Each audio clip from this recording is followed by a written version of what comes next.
I just found out that Abba is doing some kind of reunion. I think this proves that there is a God for sure. But anyways, I want to talk a little bit more about flow, and then I might be over it for now. I was just thinking about the comparison of somebody achieving flow through, say, extreme adventure sports, and that would take, say, a number of hours to get to the point where a person would be in flow while they're doing the activity, and even to the point where they master it. And I even feel like a person would have to ride bigger and bigger waves to achieve that flow state. So it would be a flow state, but it would still be a state of sort of seeking that experience and doing a particular experience to get there. And I feel like the manic flow that's induced by the universe, no particular experience is needed. Wanting a particular experience actually gets in the way, and a person can be so in flow in daily life that one is brought to tears by the beauty of a flower. And that is seeing the flower beyond the ego. So to me, this spending all this time getting to the point where one can get in flow in some kind of particular sport is missing the point as well. It's not really a state that we need to try to get to. To think that we need to try to get to it is actually getting in the way of us being there. We don't really have to do anything in particular. I think there's a little bit of a difference of, say, being in a flow state naturally, say embodying one's mania and practicing one's mania to actually be able to contain the flow. That's what I feel like with the manic consciousness. It's more about practicing to be that elite athlete version of oneself in daily life, to actually be able to contain the extreme energy of flow.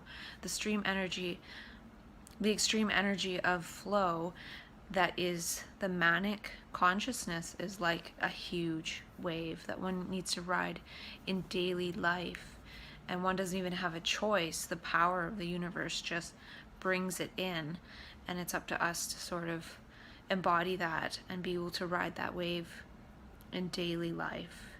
And all that extra energy is for the good of the world. It's not for one's particular pleasure, and if it gets turned into that, it disappears.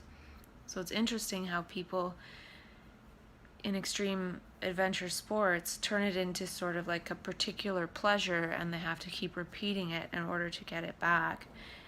There's not that much difference from doing that than, say, taking MDMA and having one's ego erased. It's sort of relying on external circumstances to produce that oneness state with the universe. That state is how it is. We don't have to do anything to produce it. In my mind, it would be much more powerful for people to just practice these spontaneous social behaviors and break up the habits of the normal ego consciousness, and do random acts of kindness and change the social fabric that way, which would actually maybe create the preconditions for this natural wave of energy to infuse one's being, because it's always there. It's just being blocked by our habits and our regular thinking process. So it's more about breaking up that thinking process, and using extreme sports is one way to do it. Like if a person starts to get flowy and then decides they want to get into some kind of sport, well, that's fine. Once one is in that sort of flow consciousness, it's a different state of seeing and being from which to make decisions, or to notice what one wants to participate with. It's a learning by playing, and one is actually playing with one's life and life energy, and is an instrument of play. And I thought of the question, is this a playful universe as opposed to, is this a friendly universe? And if it's playful, it means we can play again and we can learn again. And I also thought of this idea about how a person that goes into manic consciousness, their energy is a different level, their consciousness is a different level. And if you think of Rupert Sheldrake's morphogenetic field, it's almost like the morphogenetic field level of one society is, say, here, and one's trying to pop into this higher consciousness, but the morphogenetic field, the gravity of that, brings a person down eventually. But I feel like these people popping into this higher state of consciousness over and over slightly alters the morphogenetic field over time. And it's trying to alter the morphogenetic field, and it's trying to create the preconditions for more people to see and be that way. Unfortunately, it's misinterpreted. We're not actually seeing people that go through these states of consciousness as people who pop into extreme flow states and actually embody something really spectacular. And then, unfortunately, when a person comes back, the process of coming back is difficult. It'd be likened to somebody falling off the wave and breaking all their bones. You wouldn't say that person is like mentally ill. You would just say that person really injured themselves. And it's almost like a self-injurious process, because it actually injures the ego. It scrambles the ego, and the process of one's ego sort of recoalescing to come back down to the level of society's morphogenetic field is almost like one breaking all of one's bones and having to re-heal again. But it's misinterpreted, and then it's seen as some kind of like long-term thing that needs maybe permanent medication, and that's not really how it is. A person just needs love and care and acceptance, and to be kept safe and fed while they reestablish connection with this dis-ease of the collective. This next bit I want to talk about is not really very mysterious, and none of it really is. A couple of weeks ago, I created a long list of questions, and I don't really look at it very much, but when I randomly feel like it, or randomly sort of go to it in my consciousness, I sometimes look at a little bit of it. And I talked about in a different video how questions are perhaps, well, in the context of flow, questions are perhaps a way for one to get a little bit flowy, because instead of putting one's precious attention on the repetitive story, the me, the ego, questions naturally get the brain to wonder. And wondering is sort of like not knowing. And the story is the known. It's going on about the same old thing. It's stuff that we already know. And it's a very, very limited domain, whereas the rest of that which is not known is unlimited. And I feel that questions are perhaps a way that a person can get flowy, because of the way they sort of disarm the ego. And even if they don't necessarily consciously, they perhaps do subconsciously, which is where some of that precognition stuff could happen. So it's like planting seeds so the mind and the brain can sort of look for something else. I read a book, Psycho-Cybernetics, and I can't really remember it, but I remember that it talks about how the brain is like a servo mechanism, which means it's sort of seeking what we're focusing on and thinking about. So if we're always thinking about our little story, we're not really going to see much beyond that, and it's actually getting in the way with seeing what's right in front of us. So by asking questions, I feel it's part of that servo mechanism process, and it also makes something else more salient. I remember having a discussion with a friend years ago, before I had a manic consciousness experience, about how if you hear about something for the first time and then you're driving down the road the next day and you see a sign that says that exact thing that you had just learned about, now how did that happen? And she mentioned it was about salience. Things become salient to our brain because of that discovery. So by asking questions, we make other things salient to our brain, so we will just look there and see it. And in that case with the sign, maybe we drove by it 100 times and never saw it. So there could be a lot of things that we've been going by 100 times and we don't see because we don't have that context. We haven't asked that question. It's not something we have considered. So it invites us to consider something else.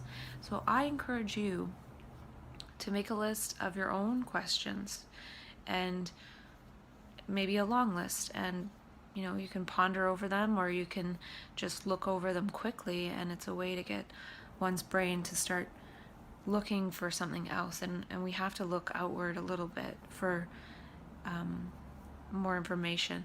And it's not even about finding the answer. It's just about asking the question. And so some of my questions are, and they're not really that exciting, but where is the beauty?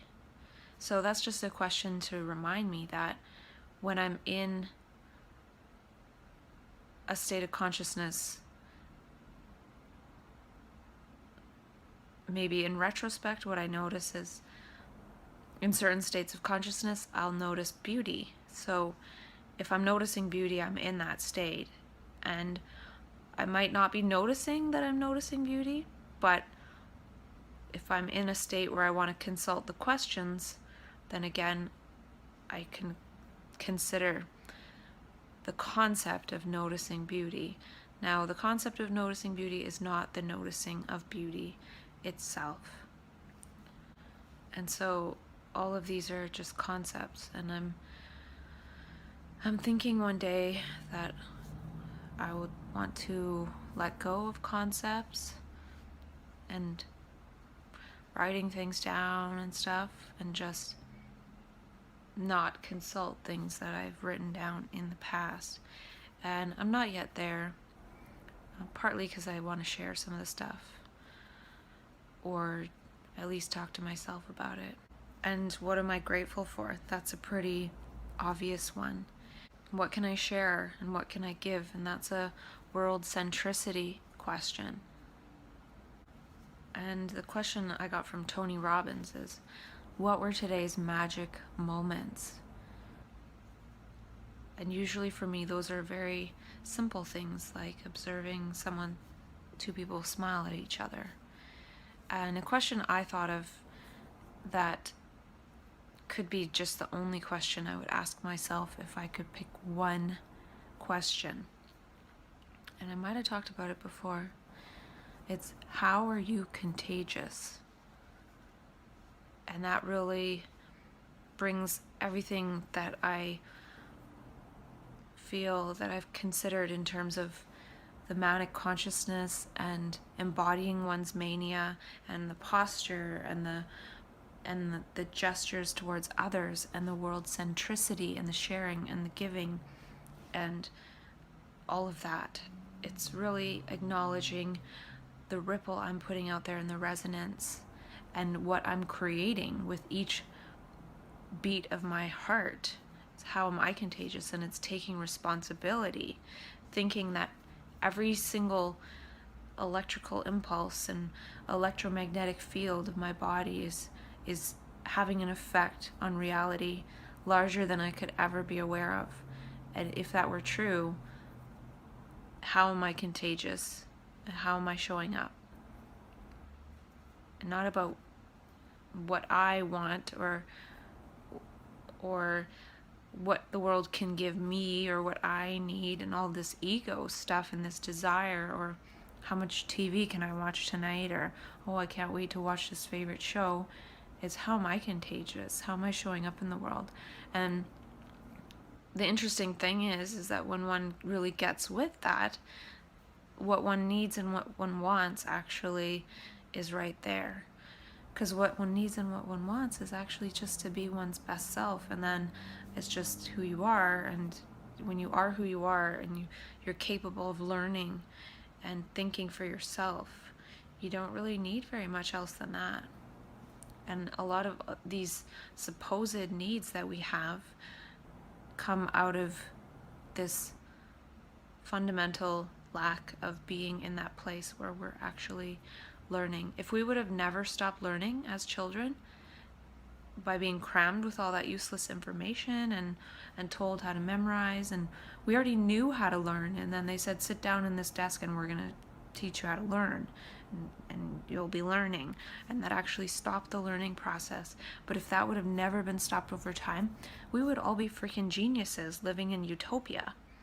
But we were programmed and trained into very narrow bands of existence, and being a professional, which is just memorizing more and more stuff in a very small area, and we think that is learning when it's not at all. Because if we were learning and always learning, we could look at something and understand nearly everything about it without ever cramming knowledge into our head about it. We would just understand it, we just get it. It would be self-evident. A lot of things are.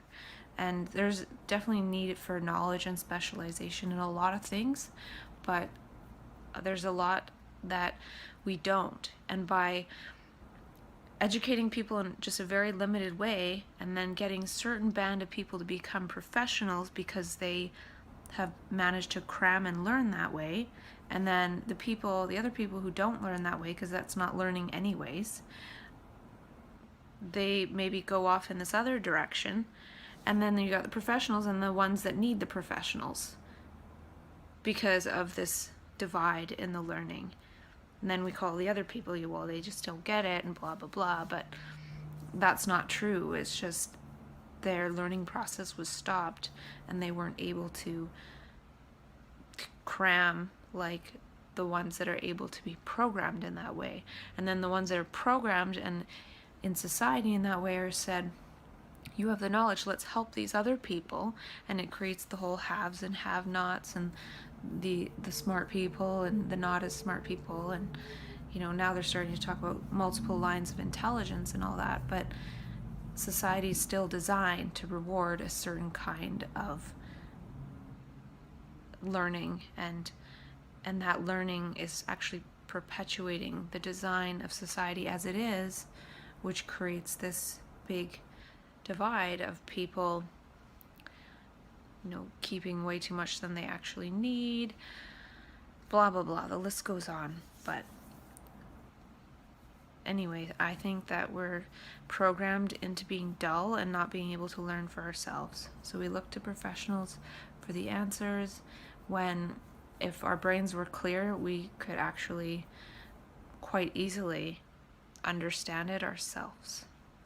Another thing that goes along with the TRE and the body awakening method and the rebounding and the psoas exercise and the bedroom yoga and the rolfing is coherence breathing. That's another way to get one's physiology to sort of get back into proper alignment with nature, with one's natural flow. And there's apps for that and stuff. And I've done it in the past, but I haven't done it lately. There's an app called Stress Doctor, and then there's an app available through completecoherence.com, but you need a chest strap or something to sync with the app. The other one, you just put your finger on it, and I don't know if one is more accurate than the other, but both seem pretty good. In Dr. Daniel Siegel's Google Talk about mindsight and interpersonal neurobiology, he talked about an experiment where people were blindfolded for a given period of time. I think it was a couple weeks. And in those couple of weeks, the brain actually changed its structure to make more neural connections for the fingertips and the hands, because the person was using their hands more to feel around in society. And it happened over a pretty short period of time, and it took over quite a large region of the brain. So he was saying how fluid the brain really is, and how it changes the brain map to map the world. And he actually said the mind changes the brain, or the mind creates the brain, which boggled some people's minds in the audience when he said that. But in that same way, I feel mania is sort of the energy of the universal mind, and it's changing our brains. It's remapping our brains. And I also feel like, what is it that we need to become blind to? What parts of ourselves do we just need to put a blindfold over so that part of our brain can be taken over by something else? And we have this ego drone going on in our brain, our prefrontal cortex, all the time. Now, if there was a blindfold put on that process and it stopped, maybe something else gets mapped in that area of the brain. Maybe we think that the prefrontal cortex is actually supposed to be for that blah, blah, blah, but maybe it's that blah, blah, blah that's actually preventing the prefrontal cortex from being utilized by something else. And to me, I think it's more like a big garbage heap that's in the way. And it's almost like the hands of the universe would be mapped through our prefrontal cortex, and that precognition, that happening without having to think about it, needing to abstract about it first. If we're walking around in life and there's billions of bits of information around us and we're moving about space, yet we have this sort of binary, I'm going to choose between this and this going on. So maybe 2 bits of information. What do those 2 bits have anything to do with the totality? Nothing whatsoever.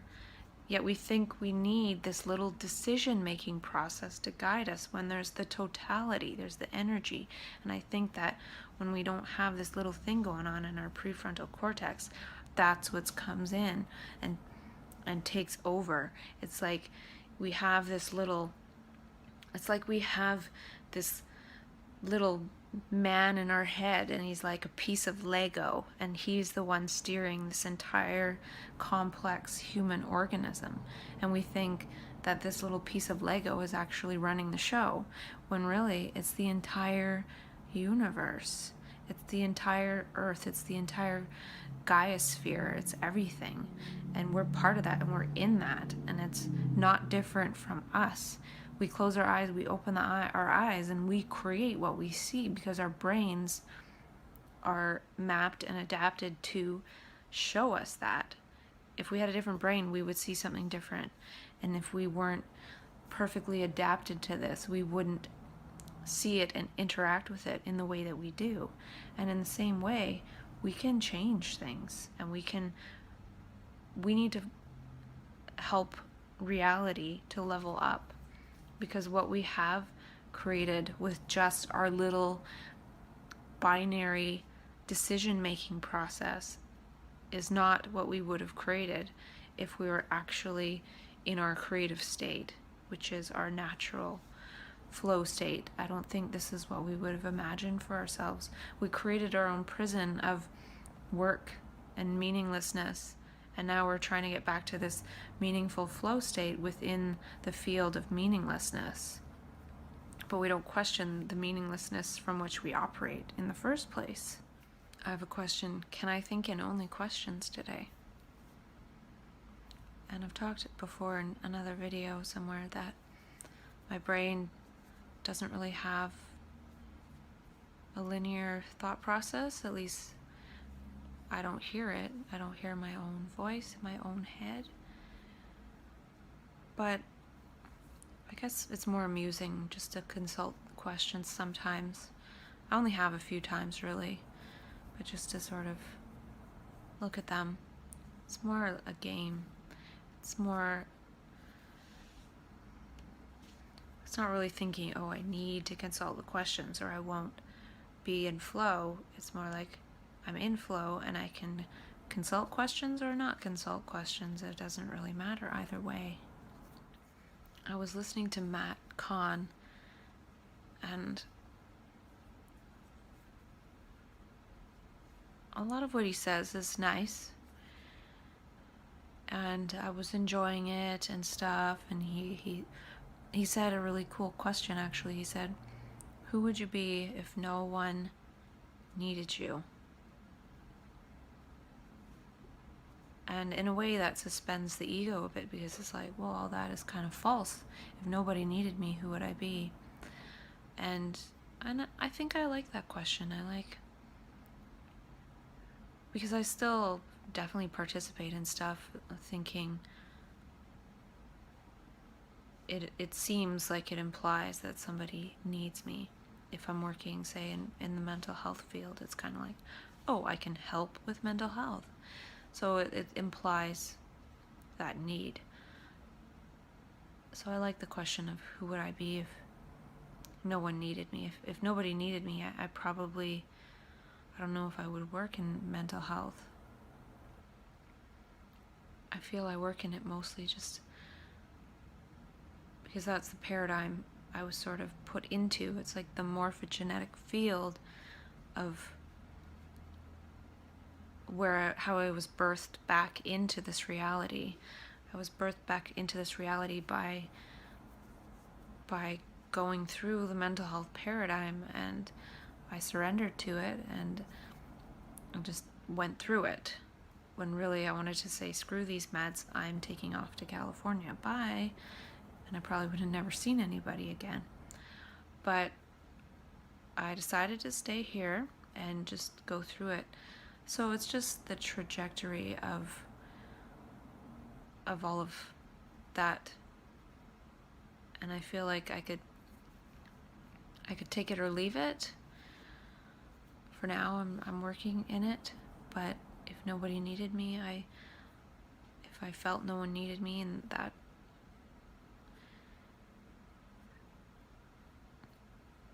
then maybe I wouldn't work in mental health. But so I like that question. But then in the talk, about an hour in, he started getting people to repeat stuff, and I don't know, I just found it really lame.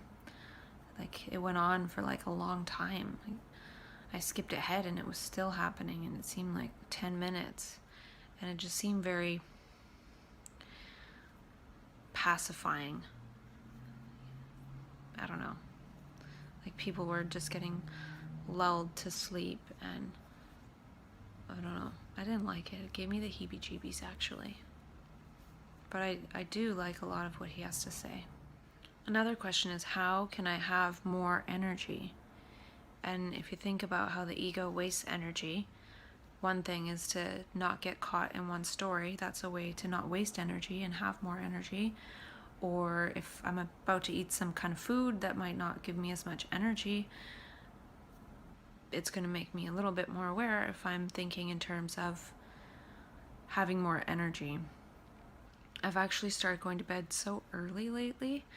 I've been going to bed between 7:30 and 8:30 p.m. and I've been waking up between like 4 and 6 a.m. So I still sleep a lot, but it's interesting. Instead of going to bed like 11 and waking up at 9, by going to bed at 7 and waking up at 5, I actually feel like the days are nearly twice as long. I'm not sure why, but I feel like I get a lot done. I feel like I have time to do the few sort of physiology practices to keep my body healthy, and then shower and be ready and have lots of time and energy in the day. Not only that, if I go to bed really early, I can always make sure I get enough sleep, because whether I wake up at 5, 7, 6, I've had a lot of sleep, and so I always have lots of energy through the whole day. It's not like I wake up tired and then have to barely make it through the day the whole day, and then go to bed late and repeat the same thing over and over. And I find I am tired between 7:30 and 8:30, and instead of having those sort of like lame-o hours and just sitting around doing kind of nothing at night and being tired, because I was tired all day anyway, I just go to bed and I sleep during that time. And then it just feels like the day is so much longer. It's really weird. So I've been doing it for probably about 3 or 4 weeks now. And I just really am liking it, because I have all these hours in the morning where I'm energetic. It's good. I've seen stuff on the internet about people who are early risers and they're more productive and stuff. and I never really tried it. I only happened upon it because I had to wake up early for work for a number of days. And then I happened to go to bed really early one night, then I woke up early the next day and felt really good. And so I just kept on that schedule. So it happened by accident, and I'm liking it. Like right now it's 5 o'clock, and I feel like even if I went to sleep right now for some reason, I feel like I've done a lot today. And maybe it just feels like I've done a lot just because I was alive. I had energy. I wasn't thinking about myself and how I was suffering because I didn't have energy. And if that happens all day long, that's kind of a tiresome day. So even if I was doing stuff I liked and I'm tired, that sucks. Another question I have is, what would a manic person do? Or what would I do if I was manic? It's a spontaneous state. It's a fun state. It's a playful state. So it's just another way to sort of direct me towards embodying my mania. And one of the things I've been a lot more consciously aware of in the last month or two is really about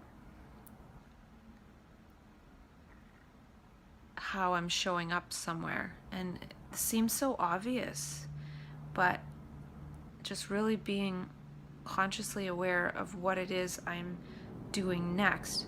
So if I'm facilitating a group, almost just consciously adjusting my energy before I get to the group, so I show up exactly as I need to be for the group. And that's pretty obvious, but I've really been more consciously aware of that, and it's had a good effect, I think. Another one is, how can I master my reality, or how can I master my life? And I've in the past studied a bit about mastery and self-mastery and the path to enlightenment, and I feel like a person that has that manic consciousness can also work towards self-mastery, like mastering mania. And part of my experience in the last number of months since I was hospitalized made me really realize that I need to master myself and master this energy, because I can't let it come in and say get too high or too out there. And really this is about monitoring my own energy levels, making sure I get enough sleep, just really taking care of myself in different ways that I might have been a little bit lazy with before, I guess. I guess it's just being really, really watchful of myself, because with that energy, it can turn into something else really quick. So if I have that energy, that extra energy, and things arise in my consciousness, I don't think about them, but say something arises in terms of a past memory that's not so great. If I sort of am not being attentive to that, that energy caught up with that sort of mind virus can spin into something.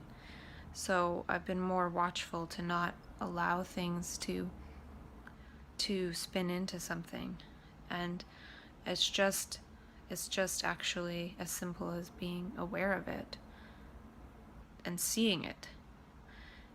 And it's not about, oh, that was bad. It was just actually seeing it so it doesn't actually gain any momentum at all. And the reason why the ego has so much momentum is we don't actually see it.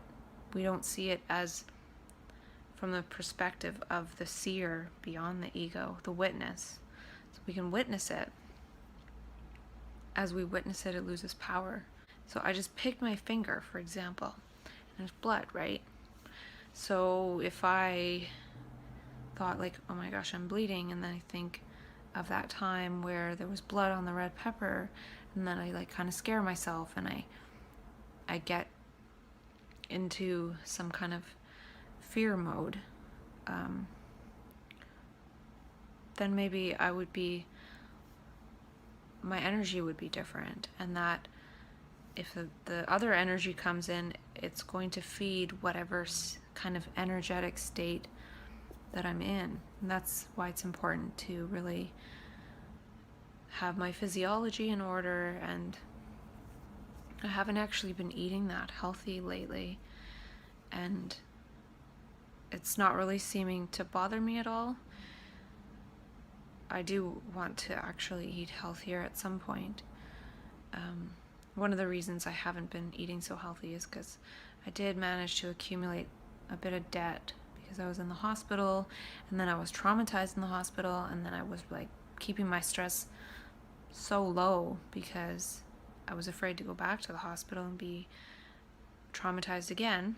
But then now I have my representation agreement and my advance directive, so I feel safer. So now I've definitely upped my level of work and activity, so I'm paying off my debt. And so when I get out of debt, hopefully by the end of this year, I'm then going to maybe focus again on eating a little bit healthier.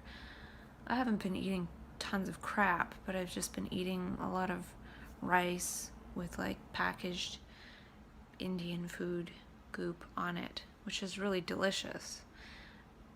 I would just like to eat a lot more vegetables. I have been in places in my life where I eat a ton of raw food. I was 100% raw vegan. I was juicing every morning. I was making smoothies. I was making zucchini pasta. I was super healthy. I was 105 pounds. I felt really, really good. And that's how I was eating actually before I went into my first manic consciousness, my first extreme flow state. So that's another way actually I feel to get into flow, if one wants to get into flow, is be 100% raw vegan for a long period of time, at least 10 months. A lady, Victoria Butenko, she's really great at explaining why raw foods are very beneficial. She has a DVD called 12 Steps to Raw Food, and she talks about how cooked food is an addiction. And it is in a way. When I was on 100% raw, I didn't think about cooked food at all after a certain period of time, and I had no desire to eat it whatsoever. Now it would probably be difficult for the first bit for me to go 100% raw again. And I used to be quite attached to the whole 100% raw thing, but now I feel like I'm not that attached to it because it's one of those things. If I was 100% raw, I would be spending probably $600 to $700 a month on groceries. I'd be spending an hour or two a day on food prep if I was juicing. I could do it pretty fast, so maybe like an hour and a half. And just stuff like that. And to me, if I'm super attached to it, it's kind of like reinforcing my ego too. It's great to do it for the body, but I feel like if one isn't in one's ego consciousness and super attached to things, that ego consciousness being attached to things and trying and effort and force and just basically abusing oneself to force oneself into a way of being because one thinks that's the best way, that's actually counterproductive because it wastes energy. I talked about before how the ego wastes energy, and it also changes the energy field of the body by creating the neuropeptides of sadness, anger, judgment, self-hate, and all these things. And so what I'm saying is, if one can sort of let go of all of that and the judgment, and one doesn't have the ego consciousness so much with all that stuff, one's not wasting the energy, one's not needing perfect food, nutrition, in order to have energy. Because the energy of the universe is way more powerful. If manic consciousness energy comes in, I could be up for days. I've never done that. But if I wanted to, I could be up for days. I could be running a marathon, all that stuff. So energy doesn't necessarily come from food. When we're in our ego consciousness and we need all that nutrition and stuff to counteract what the thinking process is doing to us. So we're literally killing ourselves with our own thoughts, feelings, and actions, because that is just reinforcing the ego, the me, protecting oneself from oneself and trying to protect oneself from society, which we're all a part of and we all co-created. And so that's why I'm not really attached to the raw food thing anymore, because it can become just another ego thing. Now, if I got some kind of physical health diagnosis for some reason, I would probably go raw, because I feel that would give my body the chance to get rid of some of the accumulated stuff. But I feel when the ego is not the primary operator, there's not that much more really accumulating. In a way, it's maybe like a freeze frame for the body, so it buys a person time. And that's the thing I like about just eating the rice and the Indian food stuff, because I just make a couple days worth of rice and I buy a couple days worth of the Indian packaged food, and I just put the rice from the fridge in a pot and put the Indian stuff and stir it up. I don't use a microwave. I can't remember the last time I used a microwave. So it's really fast. And right now, it could be because I'm in this state where it's really difficult to take care of myself. Like, I can't actually imagine going to the store, buying all this food, prepping it up, making it all nice for myself. I don't know, it seems weird. Like, I don't actually remember how I did that. I don't have that sense to do that. If I had a lot of money, I'd probably go to different places and buy their raw food and stuff and support the people out there that are trying to make it more available. That would definitely be cool. But right now, I feel a lot more resonant with just putting stuff in a pot and stirring it up and eating it, because it's like it's food I'm eating. I'm grateful, and it doesn't need to be more than that. And I feel less worried about its effect on me as I was before. And it seems like the last time I was really worried about the effect on me and I was doing the completely raw diet, then manic consciousness came in and I ended up in the psych ward eating psych ward food, and I was no longer raw vegan. And since then, I haven't been 100% raw vegan. I did quite a bit of it for a while, and I again was in good shape, and my body was good. And I might go back to that. But what I'm saying is that that doesn't necessarily have much to do with one's energy. So I'm more concerned about being energetic in the day. With my new sleep pattern, I'm energetic. And the food, it does zap my energy a little bit, but not huge. And another thing is too, I'm more susceptible to going into extreme manic consciousness. So if raw vegan food actually augments that, I don't necessarily need that to be augmented. I have pretty good energy, and I have to watch to not have too much energy. So I don't feel I need to eat super healthy, because I do actually need some things to keep me grounded in reality.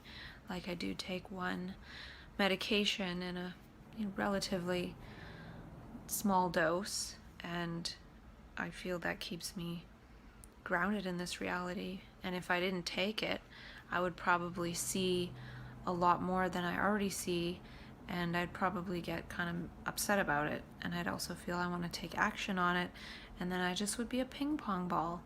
And this is not a ping pong ball society. It's a consider the day and schedule stuff and all that. So it keeps me more resonant with that. And it's interesting, what I take is a heavy metal, and it's kind of like the opposite of lightness, which is kind of how one is in the manic consciousness. And it's also like a capacitor in a way, because it has a positive charge. And if I think that I might have extra energy going through me, which is electrons, which is negative charge, it's kind of like keeping the electrons. It's like I'm more of a capacitor than just like diffusing all that energy all the time. So I don't know if that's true. What can I create today? Oh, that's the other thing, is today I had breakfast and I'm hungry, but I've been drinking juice from Costco all day, because tomorrow I'm going to write the Mensa test. I think it's just more funny than anything else, and I don't think I'm gonna pass. But I figured, since digestion takes up like 70% of energy if I don't eat the rest of today, as well as tomorrow up until the test, maybe I'll be a little bit more clear. And I would just think it's funny if I passed, and I don't think I will. Maybe one day I will, but I've never tried. It's just one of those things that I'll try, and they have their like friends and family discount on or something, so it's like $30, which isn't that much. So I just think it's kind of funny, that's all. Because the Mensa test is actually kind of opposite to what I'm saying with this whole manic consciousness. Mensa and IQ is sort of the way of thinking of the training of society, and I don't think my brain really works like that anymore.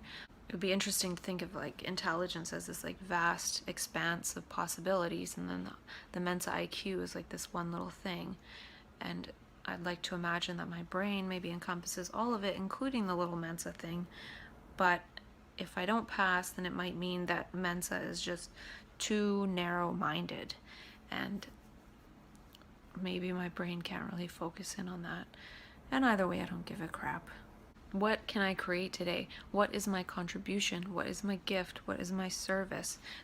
Most of these questions are about how I need to be, or what can I give? What can I share? What can I help with? How can I be of service? It's not about, how do I get this little pleasure met? That's so boring. What can I do to help another today? How do I share where I'm at and lead by example? How do I be my best self in service of humanity? Is my service to humanity to be my best self? And that might be true. And that's the thing, is the questions are kind of warped. But because I feel like to be one's best self is one's service, and you don't have to do anything. And that's the thing. In the manic consciousness state, just being that version of oneself is the doing. There's no conscious thinking of trying to do something other than what one is in the moment, responding to the moment exactly as the moment needs. And so these questions are kind of weird, because they're almost like, I need to do something. But they're not about, okay, I'm going to go do that. It's just about opening up the brain cells of awareness. It's more about scrambling the ego with something else, utilizing words in a different way than the repetitive inner critic. It's using words to maybe break up the words of the inner critic, because we're being used by our words. We're being used by words in general. And I might have said this in a different video, that we're being sentenced to a life sentence of other people's sentences. Most of the things that we think we got from somebody else, like somebody said, oh, you're too fat, or you're too thin, or you're too this, and that sticks in our brain and goes on repeat. So it's just from somebody else. A lot of it we didn't actually think up ourselves, and then we're poisoning ourselves with it.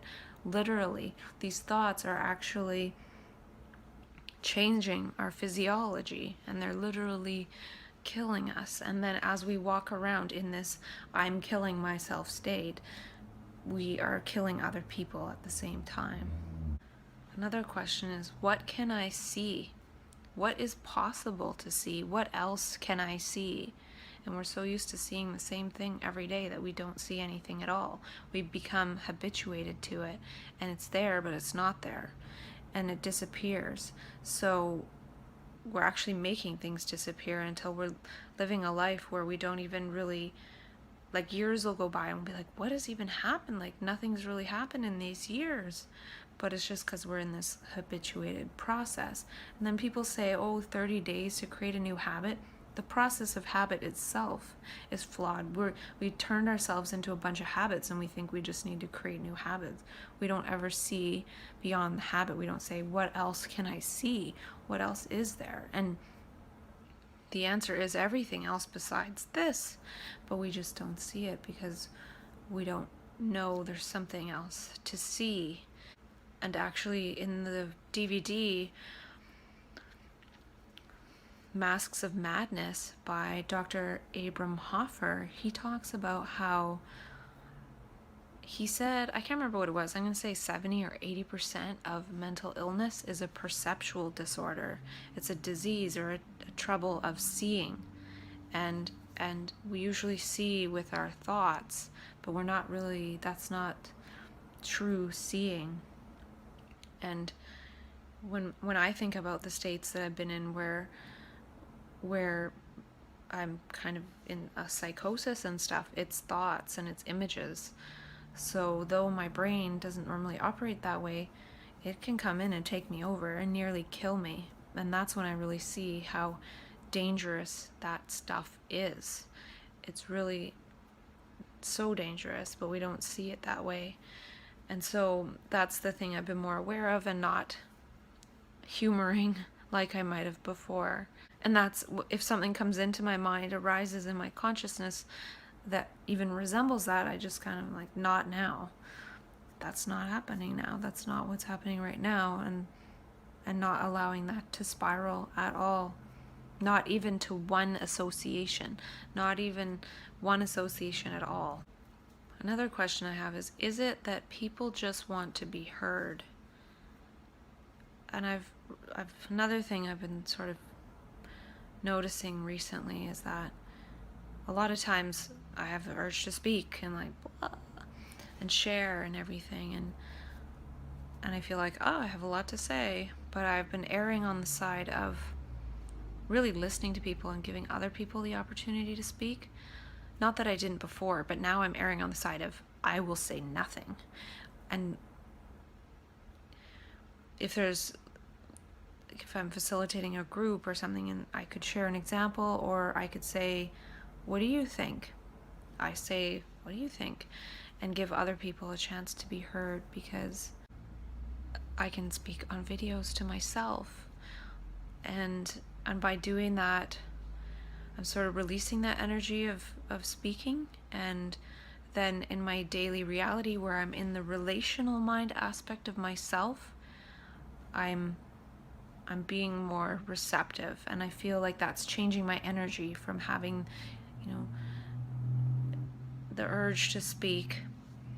And this isn't even an urge like my ego. This is that energy and that flow. It's changing the flow slightly to just receiving and flowing with others. So being so empty that I have nothing to say. And maybe I do have stuff to say, but it's not pre-planned at all, in that I have no intention going into the interaction. And that gives more space for whatever to arise that needs to arise. And that's not to say I never speak and say stuff. I do. But people want to be heard. I've wanted to be heard because of some of the things that I've gone through with the system and stuff, but I guess I'm translating that to video by talking to myself, and then just going about being with people in a little bit different way. I have a question. What pitches can I throw to the universe today? And I heard that first said in a documentary called, maybe it was called Thoughts or Things or something. I can't remember what it was. It was something about thoughts. And the guy talked about how if you sort of throw pitches to the universe, you eventually you'll sort of hit a home run or something. And it's just kind of like putting things out there, and that's more like, oh, if I thought of sending an email to somebody to open a line of communication, I could do that. And who knows what that'll lead to. Another concept I've kept with me for years is the concept of having the universe on my side. And so if something kind of goes downhill, I think, well, I need to get the universe on my side. So that means I have to up my game and do a bit better in reality, and the universe will be back on my side. And I'm not saying that's true, but it's kind of a fun game. It's more fun than, oh, the world owes me something and I'm going to whine and cry about stuff. It's more, okay, I got to do something. So I might even do something like donate $20 to a charity online, just to be like, to put that intention out there. Okay, universe, like, yeah. And it kind of goes in line with what I was talking about embodying one's mania and world-centric consciousness, and we're all one. It's sort of like acknowledging that we're all one, so it doesn't matter if I give away $20 to a charity. It's the same as giving it to myself. I have a question about how can I motivate others to be their best self? And I have no idea if these videos are going to do anything like that, but I'm not trying to actually teach anything per se, or say, oh, you have to do this or you have to do that. I just feel like creating a lot of dialogue with myself is just creating context. It's sort of, the context is sort of the place from which we see things, and the content is the particular stuff in which we see. And I'm not talking about the content, the particular stuff. I'm talking more about the context and actually maybe changing the way we see a little bit. Not saying see this way, but by saying look at how we normally define seeing and thinking, and talking about it in so many different ways that it might open us up to see it in a slightly different way. And I don't know if that's true, but there's a quote by Wayne Dyer that says, when you change the way you look at things, the things you look at change. And there's another quote by somebody, it's saying it's not in something something, but it's in having new eyes. And there's another quote about how something about the kaleidoscope of our mind, and the world is the ever-adjusting picture of our moving thoughts or something. So there's a lot of quotes about the seeing itself and just having new eyes. And that's the thing. It's not about, oh, do this, step 1, step 2, step 3. We love that. We love, yeah, just tell me what to do and I'll do it. It's about seeing, just changing the way one actually sees and experiences life. Like, do we see it through the ego process, or do we see it as we are it and we're just seeing? And if there's that shift, there's nothing to do. What random acts of kindness can I do today?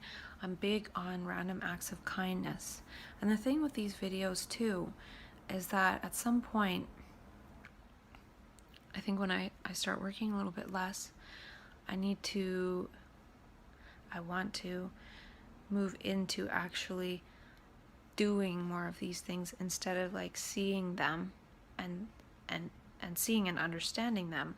But it's another thing to move into that way of being. And I'm wondering if that will make me go into manic consciousness, because partly having my little habitual routine keeps me habituated to this morphogenetic field of society.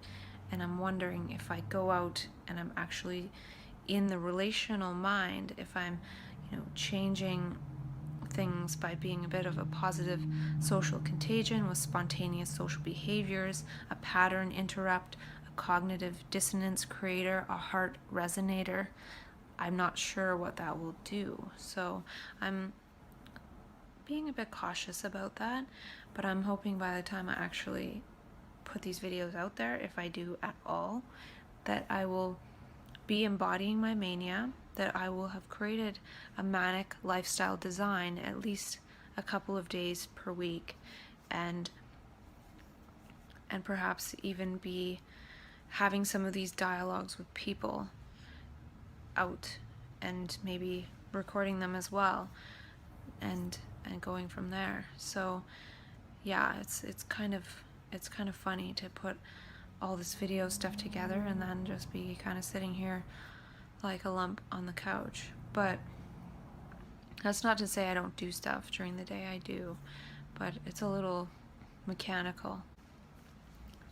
How much can I smile today? I can't remember where I heard it, but somebody said that one of the therapies for bipolar disorder is just to smile for 20 minutes a day. And that again is how the physiology and our posture and our gesture, even the gestures of our face, how we hold our face, actually changes things inside ourselves. So smiling is important. It maybe helps. And there's more to it with that whole laughter yoga thing. I tried it once. It was kind of funny, and I think it would help people for sure. And one thing I would like to create more in my life is laughter. When I lived in a mental health community and I worked at an office after that, it was like a 4-year, probably a 3-year period of time that I was laughing my butt off every day, numerous times. And that produces oxytocin, which creates epigenetic changes, which changes the physiology of the body, and it's healing. So just as the flow state was healing for Stephen Coulter, I think the laughter state and the oxytocin state is very powerful for healing as well, especially for being healing sort of mentally. And living on my own and stuff, it's not as funny. How can I positively impact others? I love positively impacting others. If I have some kind of little thing that I do and it comes up in conversation and they take it on and they're like, wow, I just love that. I just want people to be healthy and happy. I actually just get so thrilled when people make positive changes in their life. I don't have that whole like envy or jealousy thing going on. It's such a waste and a poison to oneself. And another thing is, what are my possibilities and my potentialities? And that's really important because manic consciousness is a state of seeing possibility everywhere. And the possible becomes probable. And one sees possibilities everywhere one looks. So many possibilities, one can predict the future of every path one sees because one just extrapolates to infinite possibility. And so by, again, asking the brain to open up to possibilities, it's opening the brain up to that extra energy, to that manic consciousness, which is the power of the universe, which animates us and directs us and moves us in the ways that it has designed us to be naturally. And that energy takes us over, and it dissolves temporarily the false ego structures and the ego structures that reside in our cellular memory, in our muscle memory, in our muscle tension, in our contortions of how we hold ourselves. And that just comes in and breaks it all up and shows us all of what's possible. And then poof, we come back to this regular state of consciousness with a huge hangover and think, how can I ever get back to that? It was so powerful and so huge. It was so immense. And there's nothing we can do to get back there, except for everything or nothing. But just by being open to possibility. And the ego is the known. It's collapsed wave function. It's not even what's happening, it's illusion, but the ego prevents us from seeing our possibilities. You know, the deepest depression I've experienced that is like no possibilities. Can't see anything possible for one's life, ever. Can't even see the possibility of getting off the couch. Not even knowing what to do. It's so impossible. And the opposite end is mania, where everything's possible. And everything's possible for everyone. And one sees that. So again, it's about seeing. In depression, we see nothing. In mania, we see everything. And so it's about that, from that level that we're seeing. And so asking about possibilities. How can I be unconditionally loving?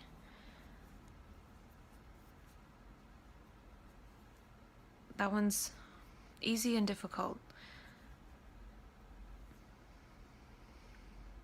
It's easy to not be judgmental, but it's easy also to spot the ego, and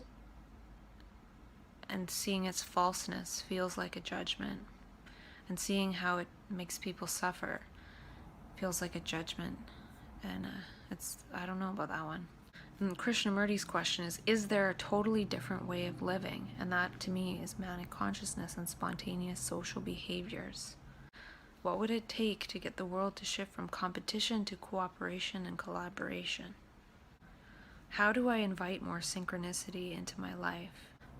And I feel synchronicity is somewhat synonymous with mania as well. And the thing with synchronicity is one has to be prepared to follow it, to act on it. If one sees synchronicity but is like, I'll get to it later, it's over. So I guess part of me, once I do venture out and I'm more in synchronicity, I feel like I'll be in more flow with the universe in my actual daily living, as opposed to sort of in it and out of it at the same time. So perhaps I'm preparing myself to enter back into synchronicity, and just making a little bit of effort to again be effortless, because the effortless is when we don't feel ourselves.